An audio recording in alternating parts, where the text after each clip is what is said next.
Hello and welcome to the LA Venture Podcast. This is Minnie Ingersoll, host of the podcast and partner at TenOneTen. TenOneTen is a seed stage venture fund here in LA. All opinions expressed on this show by me and my guests are solely our own. Brian wears many different hats and is a hub of the LA venture community. Brian is a scout investor for Sand Hill Road-based Canaan Partners. He's the founder of Size Advisory Group and Size Capital. He has deep marketing and operational expertise from his time running global retail and marketing groups at DreamWorks and Expedia. Brian, did I get it right? I think you got it 100% correct. Great. So DreamWorks, Expedia, and now you've been, as I said, you really are a hub. You say that you send deals to everyone, and I have seen that to be true. But start a little bit with your background. Yeah, so I'm an operator. I spent kind of 10 years corporate exec roles. I lived in London for 3.5 years, and I went to school part-time for my master's in finance while working a full-time job for an early stage company. So they put me into a sales role overseeing kind of the UK P&L. In less than a year, totally transformed that market, and they asked me to move to LA. I was there for about 6 months, and then I joined DreamWorks Animation. I was there for about 6 years. First 3, I worked in marketing for the films internationally. And then the second 3 years, I worked for a gentleman named Michael Francis. He was previously the chief marketing officer at Target. Now he works very closely with Walmart, and he was our chief brand officer. Moved over to retail, consumer products, retail marketing, retail loyalty, merchandising. Essentially owned the P&L for all DreamWorks branded consumer products, and ultimately left when they got sold to Comcast and made the move up to Seattle. And joined Expedia. I was at Expedia for about 1.5 years. I was vice president global marketing there for the hotel group. Truly global, had a team in 12 countries, oversaw 7 functions of marketing from digital to brand, creative operations, et cetera. But just wasn't really happy in my job. I hired an executive coach between the two. And I did it because DreamWorks was 2,500 people, Expedia was 30,000 people, and I thought I could use some help. So I always joke, I paid a guy a lot of money to tell me to quit my job, but that's what happened. Can you take the experiences of running, global marketing campaigns, and when startups come to you, what are you usually coaching them on? Yeah, so if you would have asked me when I was at Expedia, I'd be like, no way. I think the biggest realization was that it's shocking how much startups could learn from big enterprise, and vice versa, how much big enterprise can learn from startups, just in terms of nimbleness and getting stuff done.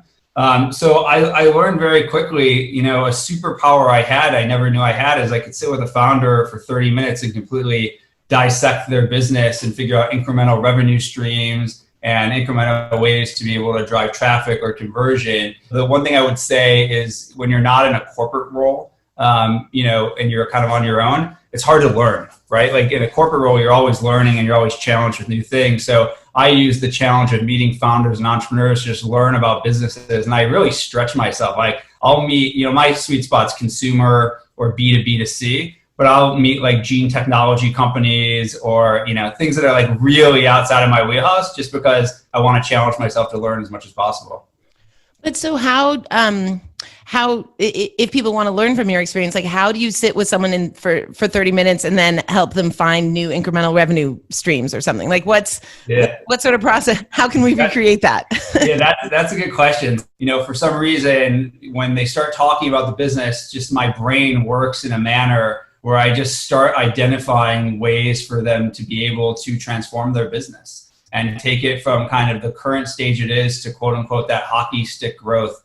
And so if they're trying to get to that hockey stick inflection points, are you usually coaching them on growth marketing type initiatives they could follow?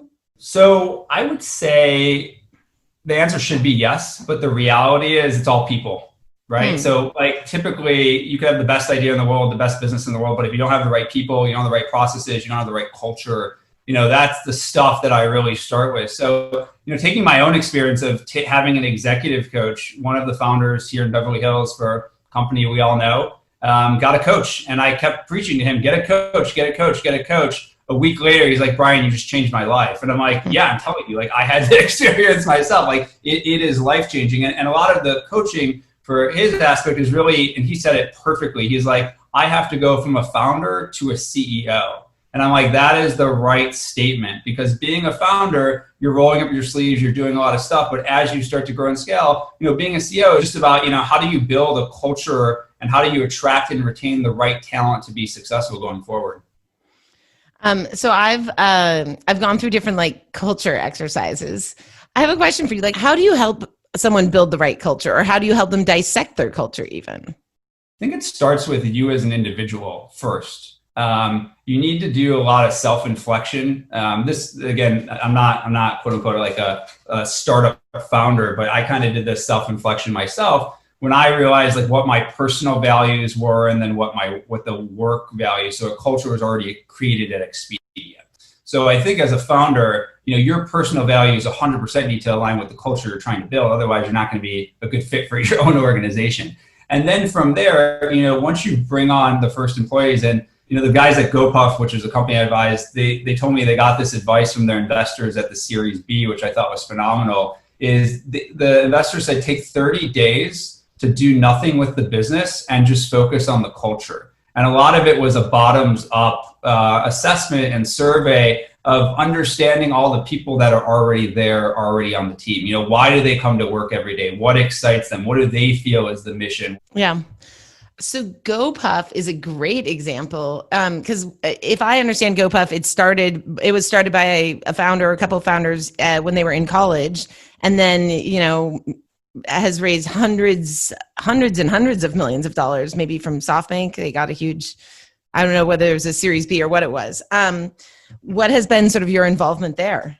So just to backtrack, goPuff is probably at the equivalent of a Series E. It was the SoftBank investment. So that was a $750 million investment. Funny enough, it actually leaked. It wasn't supposed to get out there. There was a whole article in the information. The great thing about goPuff, and I really admire these founders, and they're young, to your point. They founded it in Drexel. I think they're both 28 and 29 years old. Business is going for 6 years. Is if you'd gone on their Crunchbase prior to that announcement, the last fundraise you would have seen was their seed round. So yeah, in total, they've probably raised just under $1 billion. Valuation's probably a couple $1 billion at this point. Do they serve LA? They're not in LA and they're not in New York. So part of it is those are two of the more complex markets. They started in college towns, because if you have to think about their business model, they're distribution centers. So that's the core, right? Bringing DCs and then having these independent contractors, or in the state of Indiana, they're full-time employees who pick up and deliver super fast from the DC to the customer. So New York is problematic because, as you can imagine, bicycles, cars are really difficult to stop on the side of the road. It has its own issues. And LA is really difficult because you probably have to drop 30 distribution centers to deliver within 30 minutes, which is their MO. So in college towns, it's typically within 15 minutes, but in major metros, they deliver within 30 minutes. So, myself living in the Valley, if their DC's in Venice and it's rush hour, there's no way I'm getting in 30 minutes. So they are gonna come to LA at some point. They use Dallas as the example. Dallas, I think they dropped 13 distribution centers, which was the most they've ever done, as kind of a case study to see how it will work out. And hopefully within the next year or two, LA will be on the roadmap as well. And so one thing you told me about your role as an advisor that I liked is you said sometimes you'll say the things maybe that the VCs won't, or maybe the other board members won't. So what will you say that other people won't?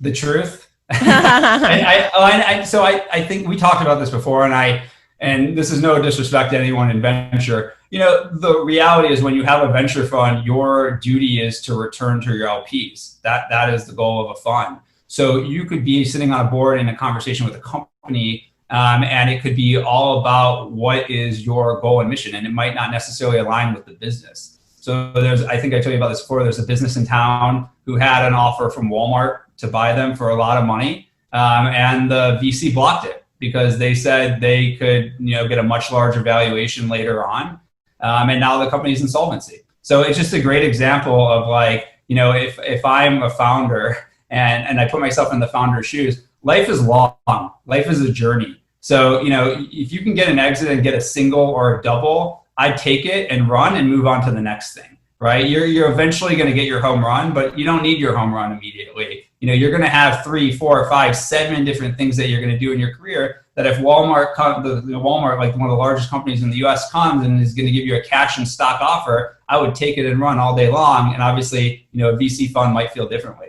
Well, that brings me, I guess, a bit, if we could talk a little bit about your scout investing. Sure. So I met Harash, who's one of the partners at Canaan, probably like 3 years ago, pretty early in my journey. And we just became friends. And as I started to network and meet a lot of different folks, I started to come across a lot of different opportunities, and I would send a bunch their way. And as you noted, they're San Francisco as well as New York based. They don't really have a presence in LA.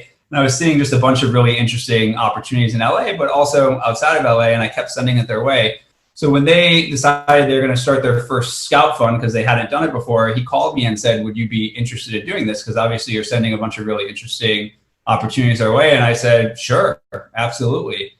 So fast forward a year later and 18 investments later, super active in the space. I have to be really clear with founders that the strategic value add is not necessarily me. It's Canaan as a VC, because the whole point of the Scout Fund is, hopefully Canaan builds an early relationship with the portfolio company, and then it leads to a potential lead investment in the Series A.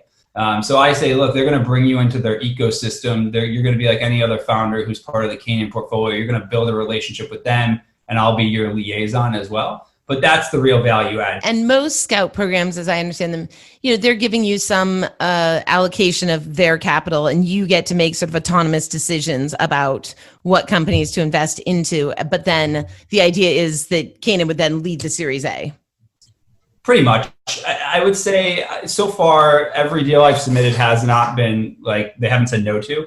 If there's like a questionable one, like there was one that of that happens to be a UK entity, I send a note before I submit the deal memo to see if that's something that we can do. I think it's really interesting for companies to know that you are a scout, know who is a scout, because I think that, then you get all the infrastructure and support of someone like Canaan behind you, which is interesting.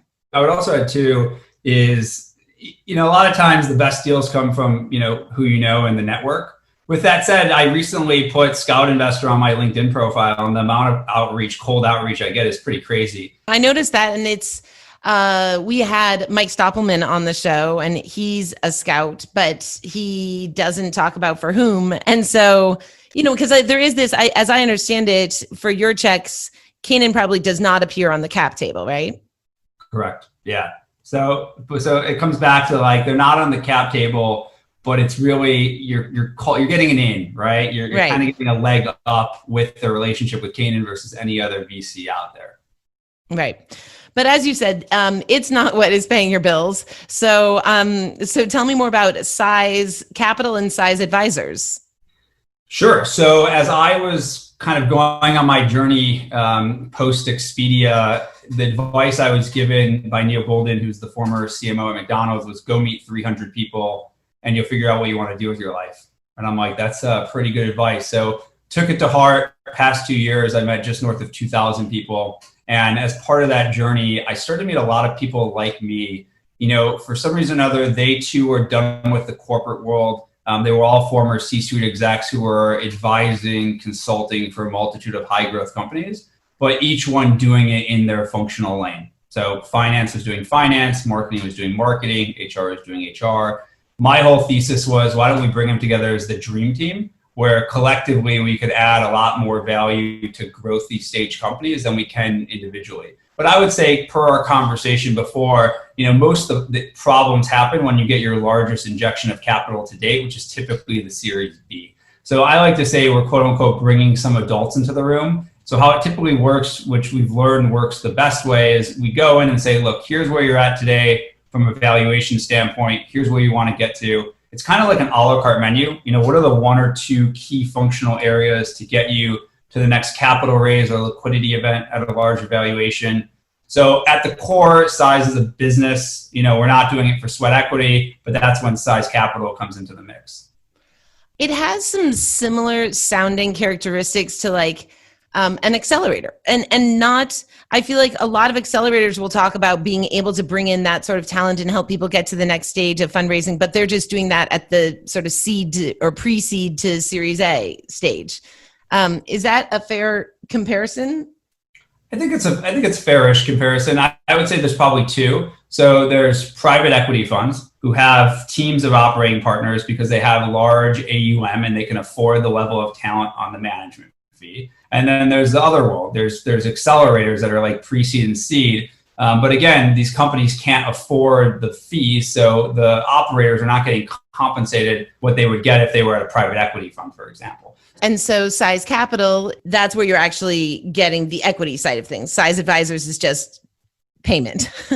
I always say I'm an operator at the core. So my partner, Jeff Kendig, who leads Size Capital, I mean, he's an investor. He's been in private equity and venture for 15 years. So he diligences these companies just like any investor would. And I keep using this term that everyone tells me I shouldn't say, is like we're essentially insider trading within a private company. I mean, like we're inside the company. I shouldn't say that, right? I know, right, but I say it anyways because like we are inside the company. Like typically, the best engagements are we're working with them for 6 to 8 months before they raise capital. We can do any diligence calls with funds and family offices with them and give our point of view. And then, oh, by the way, typically we will invest on a warrant or a convertible note discount ahead of a much larger raise. So there isn't necessarily a price round. It's a note, as you say, or an SPV. No, it's a note or a warrant. I mean, what we're doing right now is because we're still early.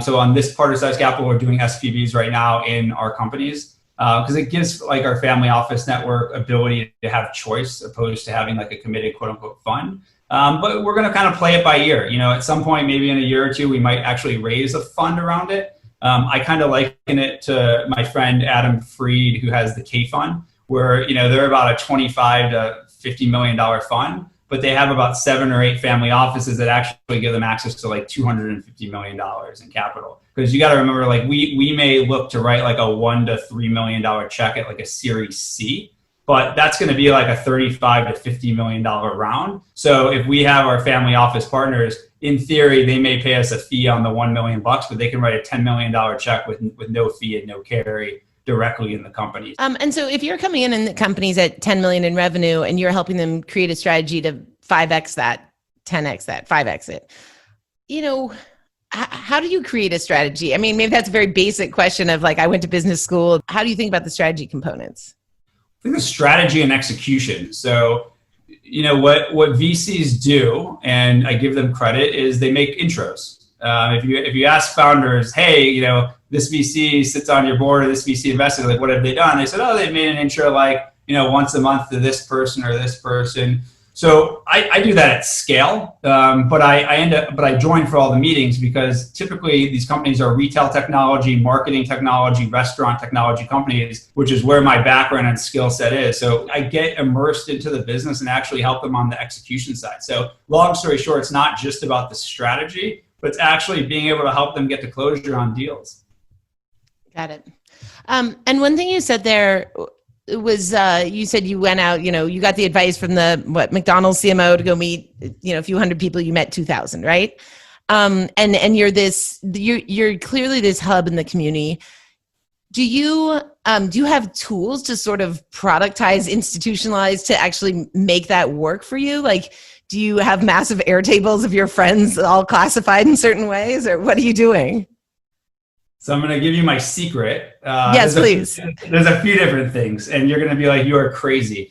So I typically, so let me be really clear. I do everything I say to people. And that in itself, I feel like is an anomaly and it's sad because if you say you're going to do something, you should do it. And a lot of people just don't. So if I look at a week time, typically, back-to-back meetings, calls all week. So on Friday evenings, and luckily I don't have kids. When I have kids, this whole strategy is completely out the window. Friday evenings and even Thursday evenings, if I can get to it, I start doing all the follow-up from every meeting and call I had the week before. So that's number one. So I make sure everything I said I'm going to do, like if I'm going to connect you with this person, I'm going to do this, everything's done. Then what I do on Saturday morning is I go back to my inbox from the Saturday before, and I go through every single email that was emailed to me for the week. And the ones that have like an action item, like a lot of them I'll just respond to if I hadn't, but the ones that have an action item, I'll open in a new tab to be able to address it on Sunday. And then the second part of Saturday is I go through all my sent mail because I typically send anywhere between 200 and 350 emails every Monday. So my schedule goes Monday and Tuesday are insane. Wednesday gets better. Thursday's good. Friday's like amazing, right? And it goes every single time. So I'm going back through all my sent mail for any follow-up that I need to do. And then on Sunday, any action items, which is usually the things that just take a lot more time, I do Sunday. And I try and do it on the mornings on both times and be done by noon so I can actually go enjoy my weekend. Did we cover everything we need to cover about your investing and advising activities? Well, I would just add on the size capital front. The other thing we're looking to do, which I don't think there's a bunch of people out there doing it, is we're looking at least to start to do 1 or 2 control investments for venture-backed companies that have gone kind of sideways somewhere along the way. I like to say probably like the bottom 1/3 of a VC portfolio. You kind of mentioned it before.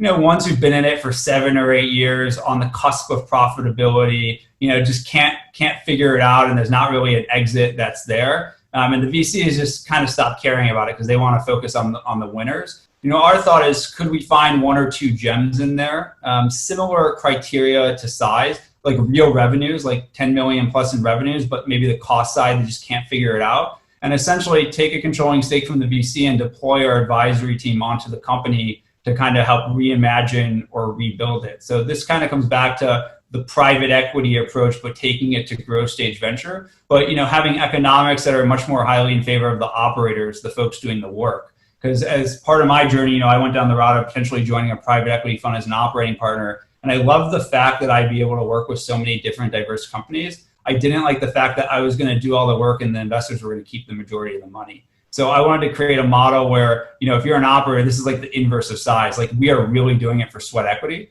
Like there's not going to be a lot of cash component. There might be minimal. But if you turn it around, like you are really going to be compensated heavily for doing it. So we haven't done one yet. We've been looking at a lot of different things, but we're in the market for that. So being on this podcast is super helpful because it's really good to get the word out. And once we formally launch, we'll try and do it in a much better way to VCs to say, hey, I'm sure there's some in your portfolio that you'd love for us to take a look at. Like, take it to us, because there's these shops out there that help, quote unquote, wind down companies. And we want to see it before they go to those shops because we think we could still do something before they start selling them off for parts. So on to the personal questions. And so why do you do it? Like you've got all this hustle. Like that's people describe you got so much hustle. You're working on it Saturday and Sunday. What are your goals for yourself? Yeah. So this comes back to the executive coach is I figured out that my personal mission is to help others and give back. What I've become great at, which I'm not an executive recruiter, is helping people get jobs. I think there's a marketplace in a business for someone to create, and I just kind of do it for fun to actually represent talent, like people, individuals, because all the executive search firms represent the companies, and they don't really look out for the best interests of the talent. And because I'm so connected, like I love helping people get jobs. So I think I've helped about 12 or 15 people get jobs in the past year. I'm still super trying to help more people get jobs constantly. Yeah. Now I'm in LA. I'm newish to LA, and everyone's got a manager and an agent. And there's a lot of that. Why can't individuals have that, right? Why can't you have, if you're a great talent and you're a CEO or a CMO or a CFO, why can't you have an agent? Yeah. Maybe that's a coach. Well, Brian, it's been great to get to know you better. I'm really glad that you are providing this sort of hub connection to all the venture-backed companies in LA.